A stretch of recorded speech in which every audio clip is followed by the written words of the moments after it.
Mes chers amis, nous allons traiter aujourd'hui, Bezrat Hashem, des lois qui concernent la période durant laquelle la femme est nida. Lorsque la femme est nida, le couple doit adopter un comportement qui est particulier et qui est distinct du comportement habituel lorsque la femme n'est pas nida. Sur le plan de la halakha, l'interdiction principale qui concerne cette période-là est bien évidemment les relations conjugales. Lorsque la femme est nida, il est complètement interdit, d'après la Torah, d'avoir des relations conjugales. Ça concerne aussi toutes les relations charnelles affectueuses, telles que les baisers, telles que le fait de s'enlacer, des caresses et compagnie, qui sont aussi tout à fait interdits durant cette période. En dehors de cela, nos maîtres ont, comme à leur habitude, institué un certain nombre de dispositions, de sorte à écarter le couple au maximum de toute faute. Si durant cette période on se permet de faire tout ce qu'on veut, on risque très rapidement d'en arriver à la faute. Voilà pourquoi nos maîtres ont institué un certain nombre de dispositions. Et c'est celle-ci qu'on va essayer d'aborder à présent. Mais en préambule à cette étude, j'aimerais tout d'abord poser un certain nombre d'introductions qui me semblent être capitales et en particulier concernant ce sujet. Première introduction, c'est que tout ce qui a été enseigné explicitement par les décisionnaires, et donc les halakhot dont on va parler, ces halakhot-là concernent tous les couples, qu'ils soient conscients de l'urgence de la chose ou pas.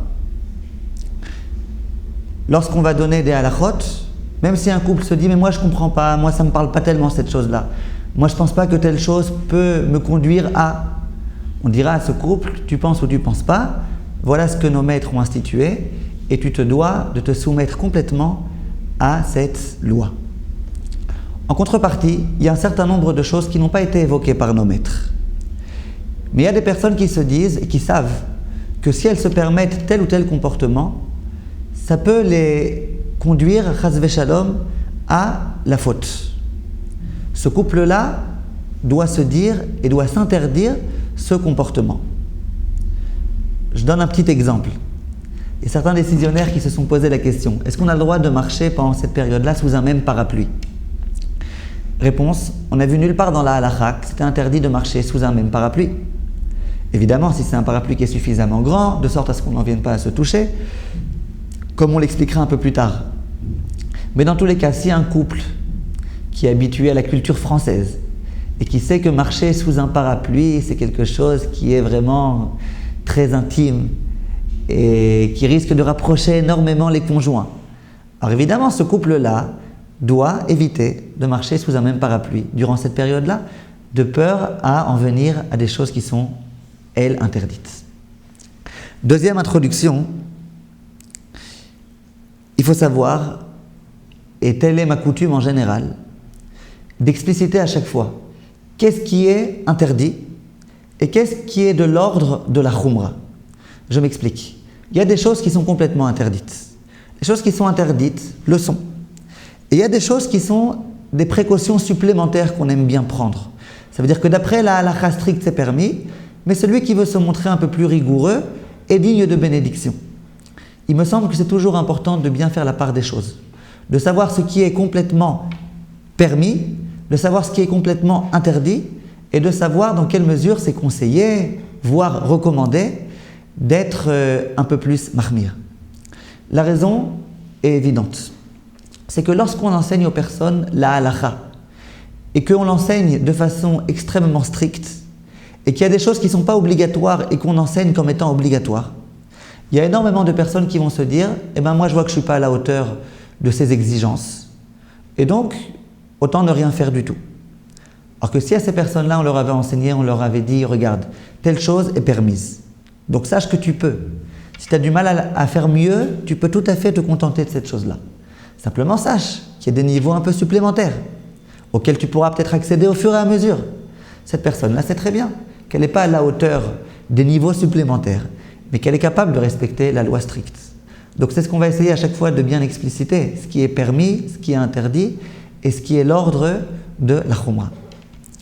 Troisième introduction importante, c'est que toutes les lois dont on va parler à présent, les lois d'éloignement, ce sont des lois qui concernent toute la période durant laquelle la femme est nida. Que cette nida-là soit d'ordre thoraïque ou d'ordre rabbinique. Dans tous les cas, tant que la femme ne s'est pas trempée au mikvé, après toutes les vérifications et tout le processus de purification, toutes ces lois-là sont en vigueur. Je me permets encore une dernière introduction qui est importante. C'est que je me dois d'enseigner ces halachot-là de façon circonstanciée. Je ne peux pas me permettre d'enseigner ces halachot-là en résumé. Je ne peux pas me permettre d'occulter un certain nombre de halachot. Simplement, il faut savoir que dans ce sujet en particulier des lois de la pureté familiale, il y a, Baruch Hashem, énormément de personnes qui sont quelquefois assez éloignées de la pratique religieuse et qui pourtant ont à cœur d'accomplir ces lois-là de pureté familiale. Il est clair que ces personnes-là qui ne sont pas encore très engagées, on ne peut pas leur dire d'un coup, il faut que tu accomplisses et ça, et ça, et ça, et ça. Il faut laisser à ces personnes-là la possibilité de cheminer progressivement, au fur et à mesure, et de surtout pas brûler d'étapes. C'est la raison pour laquelle ces personnes-là, il est bon qu'elles soient en contact avec un rave et que ce rave-là puisse les guider au fur et à mesure. Et leur dire dans un premier temps, je te conseille d'accomplir telle et telle halachot. Concernant la purification, fais telle et telle chose. Ça, c'est déjà de trop pour toi, pour l'instant, à ce moment donné. Mais comme je viens de le dire, on va essayer, Be'ezrat Hashem, d'enseigner toutes les halachot et que chaque personne soit en contact avec son rave, en particulier les personnes qui ne font que commencer cette extraordinaire chose. Alors, nous allons aujourd'hui parler, Be'ezrat Hashem, du premier sujet, qui sont les lois relatives au lit. Comme vous le savez, au sein d'un couple, le lit occupe une place importante dans l'intimité. L'endroit crucial de l'intimité du couple se trouve autour du lit. C'est donc pas étonnant que lorsque nos maîtres ont cherché à prendre des mesures pour éviter au couple d'en venir à des choses interdites, le lit se trouve au centre de ces sujets-là. Donc on va parler aujourd'hui de ces choses-là.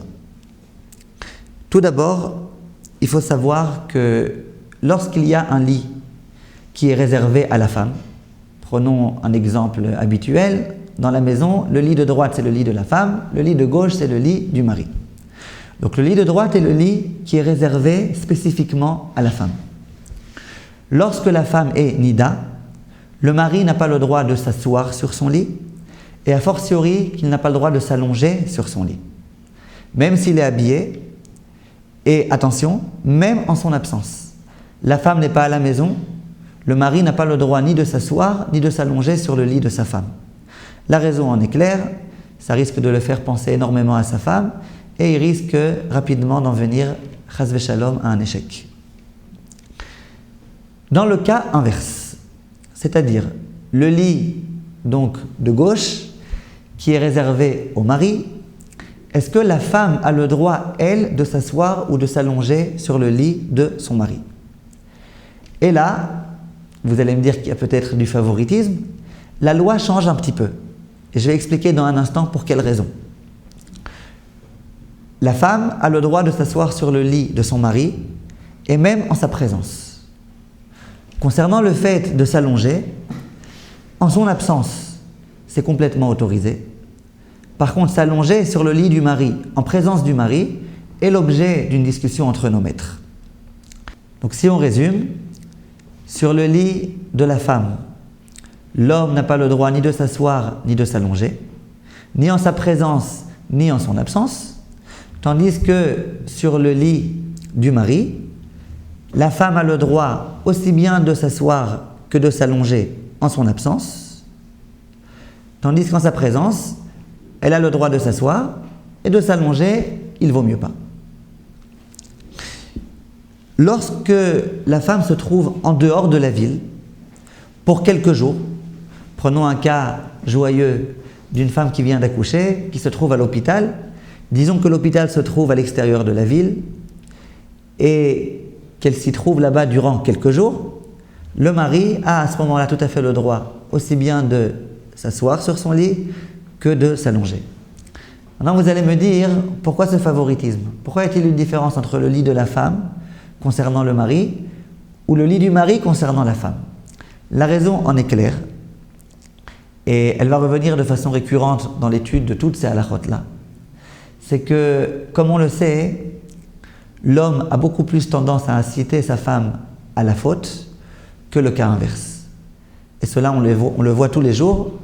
Quand chas v'shalom, il peut arriver quelquefois que l'un des deux conjoints incite l'autre à la faute, c'est généralement l'homme qui incite sa femme à la faute. C'est la raison pour laquelle on dit à l'homme, toi, ne touche pas le lit de ta femme. C'est une façon de parler quand je dis ne touche pas, c'est-à-dire ne t'allonge pas dessus, ne t'assois pas dessus. Tandis que dans le cas inverse, quand bien même la femme s'allongerait sur le lit de son mari, ça ne lui monterait pas trop à la tête, et c'est la raison pour laquelle ceci est autorisé. Ensuite, je tiens à préciser que tout ce dont on vient de parler, c'est dans la mesure où le lit est réservé spécifiquement à une personne. Il y a des couples, par exemple, dans lesquels il n'y a pas un lit qui est réservé à l'homme et un lit qui est réservé à la femme. Un jour l'homme est ici, la femme est là, le lendemain on intervertit, il n'y a aucune règle qui est respectée. Alors dans ce cas-là, il n'y a aucune interdiction, l'un peut s'asseoir sur le lit de l'autre, vu que ce n'est pas le lit de l'autre, c'est un lit qui appartient aux deux. De la même façon, s'il y a par exemple un canapé qui se trouve dans le salon et qui est pour toute la famille, quelquefois il y en a un qui dort là, quelquefois il y a l'autre, là il n'y a aucune interdiction, on ne considère pas que c'est le lit de la femme, et donc le mari a le droit de s'asseoir dessus, a le droit de s'allonger dessus, et vice-versa. Autre cas qui peut se produire, une femme par exemple qui vient d'accoucher, Mazal Tov, elle est à l'hôpital, et on lui a réservé un lit, le lit d'hôpital.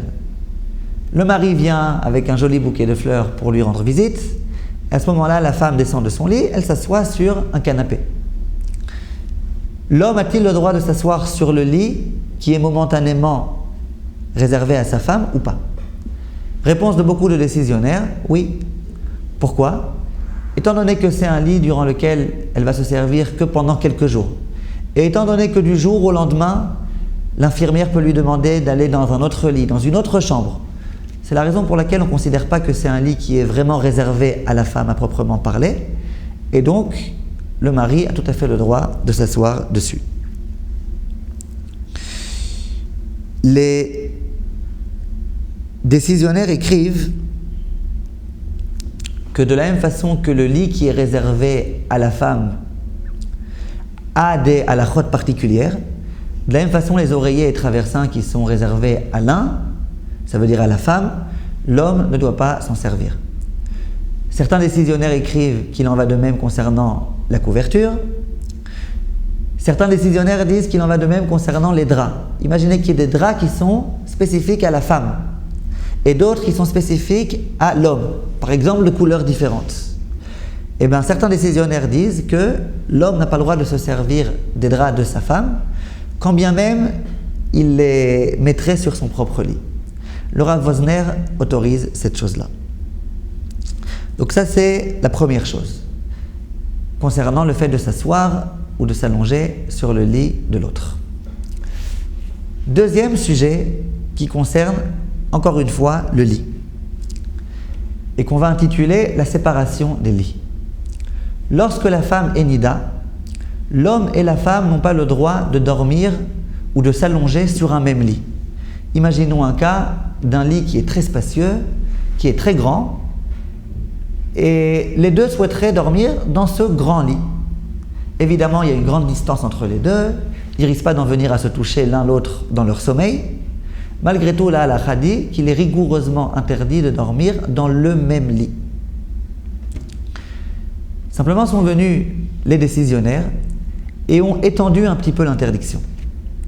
Ils se sont dit, que se passe-t-il si il y a deux lits qui sont accolés? D'une part, ce n'est pas un seul lit, mais d'autre part, ils sont accolés et on a une très nette impression qu'il s'agit d'un seul grand lit. Est-ce que l'homme peut dormir dans son lit et la femme dans son lit respectif ou pas? Réponse des décisionnaires, non. Dès lors que les lits se touchent l'un l'autre, c'est rigoureusement interdit aussi. D'où l'utilité de séparer les lits. Lorsque la femme est nida, il va falloir séparer les lits. De quelle distance faut-il séparer les lits? Il faut savoir que d'après la stricte loi, il suffit de séparer les lits ne serait-ce que de quelques centimètres. Dès lors qu'il y a quelques centimètres entre un lit et l'autre, on voit très clairement qu'il s'agit de deux lits distincts. Le couple ne risque pas d'en venir à se toucher dans son sommeil, généralement en tous les cas, et donc ça suffit de séparer les lits de quelques centimètres. Les personnes qui ont une chambre à coucher qui n'est pas très spacieuse se serviront de cette halakha-là. Dès lors qu'il y a quelques centimètres, ça suffit amplement. Cependant, il y a certains décisionnaires qui se sont montrés un petit peu plus rigoureux, et dans la mesure du possible, on essaiera de se conformer à leur opinion. Qui sont ces décisionnaires? Le grand Arizal, que nous connaissons tous, lui suggère qu'il y ait une séparation entre les lits suffisante pour que les couvertures n'en viennent pas à se toucher l'une l'autre. À vous d'évaluer à peu près à combien de centimètres il faisait allusion. Certains autres décisionnaires écrivent qu'il faut qu'il y ait une distance suffisante pour que quand bien même dans son sommeil, l'un des deux conjoints en viendrait à étendre son bras, qu'il ne touche pas son autre conjoint. Il y a aussi dans une ville qui s'appelait Lvov, il y a eu une fois une grande réunion qui a été faite et dans laquelle se trouvaient des très grands de la génération d'alors. Et à ce moment-là, ils ont décidé qu'il fallait séparer les lits d'environ une amma. Une amma, c'est une coudée, c'est environ 48 cm. Et enfin, il y a la coutume de certains rabbins hongrois qui ont dit que non seulement il fallait qu'il y ait une grande distance entre les lits, mais qu'en plus il était bien de placer un objet volumineux entre les deux lits. Par exemple, une table de chevet, un carton ou autre chose, de sorte à ce que vraiment on voit de façon catégorique que les deux lits sont séparés. Tout ça, c'est des opinions qui existent. À nouveau, je vous répète, l'essentiel étant qu'il y ait malgré tout un certain nombre de centimètres entre les deux lits. Un jour, il y a un homme érudit en Torah qui est venu me voir et qui me dit vraiment, ma femme, elle s'énerve tous les jours. Je lui dis, mais pourquoi? Pourtant, toi, tu es gentil avec ta femme, j'imagine. Il me dit, je vais t'expliquer. Dans notre chambre à coucher, malheureusement, il n'y a pas suffisamment de place. Et donc, on ne peut pas laisser 30 cm entre les deux lits. On peut laisser que 20 à 25 cm. Donc moi, j'ai dit à ma femme, écoute, on ne peut pas. Moi, j'ai appris que dans la halakha, il fallait laisser au moins 30, 40, 50 cm. Là, il y a 20, 25 cm, misérable. Et donc, il dit à sa femme, écoute, va dormir dans une autre pièce. Moi, je dors dans la chambre, ou vice-versa. Et puis voilà, comme ça, c'est fini. Il dit, ma femme, elle ne supporte pas cela du tout. Alors je lui dis, elle a raison d'abord de ne pas supporter. Et dans une seconde, je vais t'expliquer pourquoi. Mais en dehors de ça, sache que d'après la halakha, 20 cm, ça suffit amplement. Et donc, s'il te plaît, va t'excuser auprès de ta femme pour tout le tort que tu lui as causé. Et dorénavant, dors tranquillement avec cette distance de 20 cm. La Gemara nous dit effectivement dans le traité de Hérouvin que lorsqu'une personne dort dans une chambre dans laquelle un couple dort, au moment où il fait cela, en quelque sorte, il sépare ce couple. En quelque sorte, c'est comme si le couple divorçait pendant cette nuit-là. Et la Gemara dit qu'on ne parle pas simplement du cas où la femme était permise à son mari, ou bien évidemment, dès lors qu'il y a une personne étrangère qui se trouve, le couple ne pourra pas se retrouver. Mais même lorsque la femme est nida, et que de toutes les façons, le couple ne peut pas se toucher, ne peut pas s'embrasser, ne peut pas avoir de relation conjugale, malgré tout, le simple fait qu'il y ait une personne étrangère dans cette pièce, ça sépare le couple. Pourquoi? Parce qu'il y a tout type de sujets dont ils auraient pu discuter. Ils auraient pu s'endormir tranquillement à l'audition de la voix de l'autre, en parlant de sujets qui sont malgré tout un petit peu intimes, et dont ils n'oseraient jamais parler devant cette tierce personne. C'est la raison pour laquelle il faut savoir que pour une femme, par exemple, et pour un homme aussi, c'est important, même lorsque la femme est nida, qu'ils puissent se retrouver dans la même pièce, qu'ils puissent discuter, et il ne s'agit pas d'envoyer la femme ailleurs. C'est la raison pour laquelle je précise aussi encore un autre point. Une fois, une personne m'a téléphoné, et elle me dit, voilà, j'ai entendu vos cours. Dans vos cours, vous dites qu'il faut qu'il y ait une petite séparation au moins entre les deux lits. Il dit, nous, dans notre chambre à coucher, dans l'appartement dans lequel on se trouve, il n'y a pas moyen d'écarter ne fût-ce qu'1 centimètre. Même pas un demi-centimètre. Les lits, on a eu énormément de mal à les rentrer dans cette pièce. Ils sont vraiment accolés littéralement l'un à l'autre. Que doit-on faire? Et ils ont entendu d'un autre rav qui leur a dit qu'il fallait déménager. Que faire? Alors immédiatement, je lui ai dit que je ne suis pas d'accord du tout. On ne déménage pas pour cette raison-là. Il y a un autre conseil qui est donné, qui provient des propos du Pitrei Teshuvah. Ce n'est pas le moment de vous expliquer tout le raisonnement.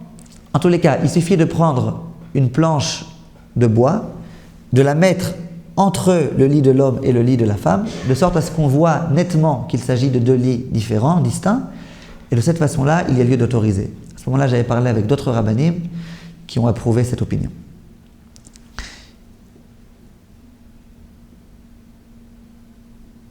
Ensuite, je tiens à préciser encore un certain nombre de points importants, et là vous allez voir que ça va nous permettre d'autoriser énormément de choses. Lorsque les décisionnaires qui ont exigé que les 2 lits soient séparés se sont exprimés, ils se sont exprimés de la façon suivante. Je vous le lis directement en français. L'homme, attention à chaque mot, l'homme et la femme ne doivent pas être allongés dans leur lit lorsque les lits sont accolés l'un à l'autre. Je répète, l'homme et la femme n'ont pas le droit d'être allongés, chacun dans son lit respectif, lorsque les 2 lits se touchent l'un l'autre. Maintenant, je vous interroge et je vous demande de réfléchir avec moi. C'est des questions qui se posent tous les jours. Imaginez que les lits soient collés l'un l'autre et que la femme soit assise sur son lit. Est-ce que l'homme a le droit d'être assis, lui, sur son propre lit? Réponse, je vous laisse réfléchir. Bien sûr que oui. Tout ce qui est écrit, c'est que lorsque les 2 sont allongés, les lits ne doivent pas être collés. Là, les 2 sont assis, donc il n'y a pas de problème. Si madame est allongée sur son lit, est-ce que monsieur peut s'asseoir sur son lit alors que les 2 lits sont accolés? Réponse, je vous le donne en 1000, oui. Vice versa, monsieur est allongé, est-ce que madame peut s'asseoir sur son lit alors que les lits sont collés l'un à l'autre? Réponse, oui. Ça, il faut que ce soit clair.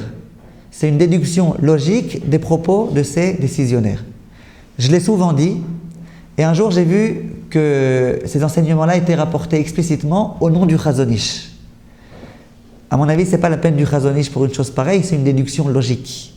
Il vaut mieux qu'on laisse au Chazon Ish des idées profondes et dont on a vraiment besoin de son génie pour pouvoir les interpréter. Dans tous les cas, cette halakha-là doit être elle aussi claire. Ensuite, une autre halakha qui découle un petit peu de celle-ci. Le couple a-t-il le droit de s'asseoir sur une balançoire ou sur une balancelle pendant cette période-là? Le Rama, le Rav des Ashkenazim, écrit que lorsque la femme est nida, le couple ne doit pas s'asseoir sur une balancelle. Plusieurs raisons sont évoquées. Il y en a qui disent que le fait d'être assis et de se balancer en même temps, au même moment, le fait qu'on puisse sentir un petit peu le mouvement de l'autre, tout ça, ça risque de conduire le mari à avoir tout type de pensée qui risque de le conduire, chas v'shalom, à la faute. Il y en a qui disent que lorsqu'on se balance, c'est un petit peu comme si on était allongés tous les 2 dans le même lit. Le même Rama rajoute et dit que certains décisionnaires se montrent moins rigoureux dans la mesure où il y a une tierce personne qui s'assoit entre les 2. Ça veut dire il y a monsieur, il y a madame, et entre les 2, il y a un enfant, ou il y a une autre personne qui s'assoit. Je tiens à préciser un point important. C'est que toute cette interdiction-là ne concerne que une balançoire. C'est-à-dire une chose qui se déplace, qui a un mouvement. Imaginez qu'on veuille s'asseoir tous les 2 sur un tronc d'arbre qui est allongé, qui pèse plusieurs tonnes. Lorsqu'on va s'asseoir, il n'y a aucun mouvement qui va être appliqué sur ce tronc. C'est la raison pour laquelle, dans ce cas-là, il n'y a aucun problème. De la même façon, s'il y a une balançoire qui est scellée au mur, vous allez me dire, c'est plus une balançoire. A-t-on le droit de s'asseoir? Il n'y a aucun problème. En pratique, la coutume des séfaradim est d'autoriser cette chose-là. Ça veut dire qu'un couple séfarade a tout à fait le droit de s'asseoir sur une même balançoire, dans la mesure où, bien évidemment, il y a une certaine distance entre les deux, de sorte à ce qu'ils n'en viennent pas à se toucher. A contrario, la coutume ashkénaze est de se montrer plus stricte, et il faut au moins qu'il y ait une tierce personne qui se trouve entre les deux. Certains décisionnaires ashkénazes ont étendu l'interdiction à tout type d'autres cas. Par exemple, s'asseoir sur un lit. Il y a un matelas. Lorsque l'un des deux conjoints s'assoit sur le matelas, celui qui était déjà assis va sentir le fait que l'autre s'assoit. Et ça, c'est en quelque sorte un petit peu comme si on se balançait. Ça veut dire je ressens le mouvement de l'autre. De la même façon sur un siège arrière. Une voiture qui a des bons amortisseurs, au moment où le mari par exemple est assis et que sa femme vient s'asseoir, on sent très bien son mouvement. On sent très bien qu'elle s'est assise. Alors les décisionnaires dans ce cas aussi veulent se montrer, pour certains d'entre eux en tous les cas, ashkenazim, stricts. En pratique, dans la mesure où on doit s'asseoir sur le même siège, ce qui est conseillé, c'est que la femme s'asseye tout d'abord et ensuite le mari. Comme on a dit au tout début, il vaut mieux que ce soit la femme qui ait quelques petites pensées concernant le mari que le cas inverse. Je vous pose une question, mes chers amis. Fort de tout ce qu'on a déjà avancé depuis le début de ce cours, est-ce qu'un homme et une femme, lorsque la femme est nida, peuvent s'asseoir sur un même lit? Je vous laisse réfléchir une seconde. Je répète la question. Est-ce qu'un couple peut s'asseoir durant cette période-là sur un même lit, en laissant bien évidemment un petit écart entre les deux? Réponse. S'il s'agit du lit de la femme, bien évidemment que c'est interdit. Puisque l'homme n'a pas le droit de s'asseoir sur le lit de sa femme pendant cette période-là, même si elle n'est pas là, a fortiori lorsqu'elle est là. S'il s'agit du lit de l'homme, il y a ici simplement le problème qu'on va appeler de la balancelle. Ça veut dire qu'on risque de sentir les mouvements de l'autre. Or, d'après les Sfaradim, qui ne craignent pas cette chose-là, il n'y a rigoureusement aucun problème. Et d'après les Ashkenazim, il y a effectivement ce problème-là précis. Dernier point concernant ce même sujet, a-t-on le droit de faire le lit l'un de l'autre pendant cette période-là? Réponse de la halakha, la femme n'a pas le droit de faire le lit à son mari lorsqu'elle est nida. Pourquoi? À nouveau pour les mêmes raisons. Le mari qui va voir sa femme faire son lit va se dire « ma femme fait mon lit » et tout type de pensées vont lui monter à l'esprit. Simplement, je précise que cette interdiction ne concerne que le cas où la femme fait le lit de son mari en sa présence. Ça veut dire face à lui.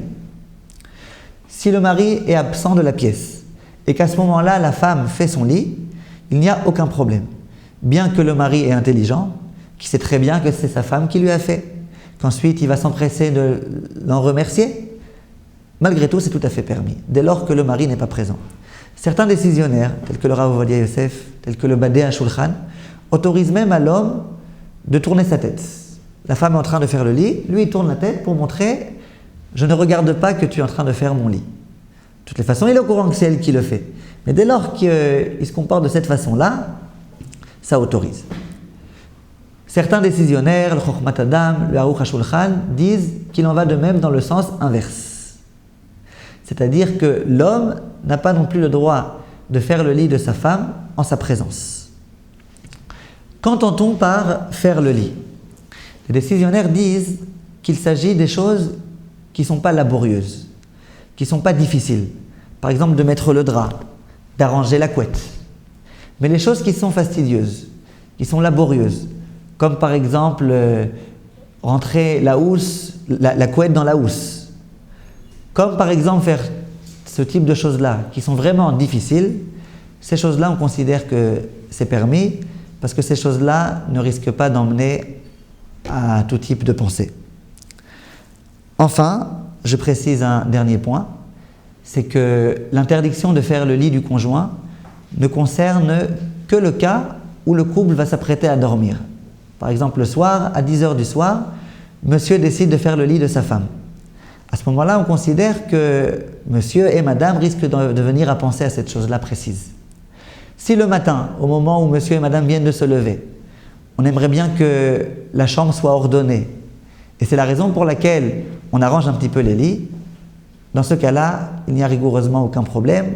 On ne le fait pas du tout dans un but d'aller dormir, et donc on n'en viendra pas à penser à l'autre, on n'en viendra pas à penser à l'intimité. Voilà toutes les lois qui concernent le lit. La prochaine fois, si Dieu veut, nous continuerons. Kol Tuv.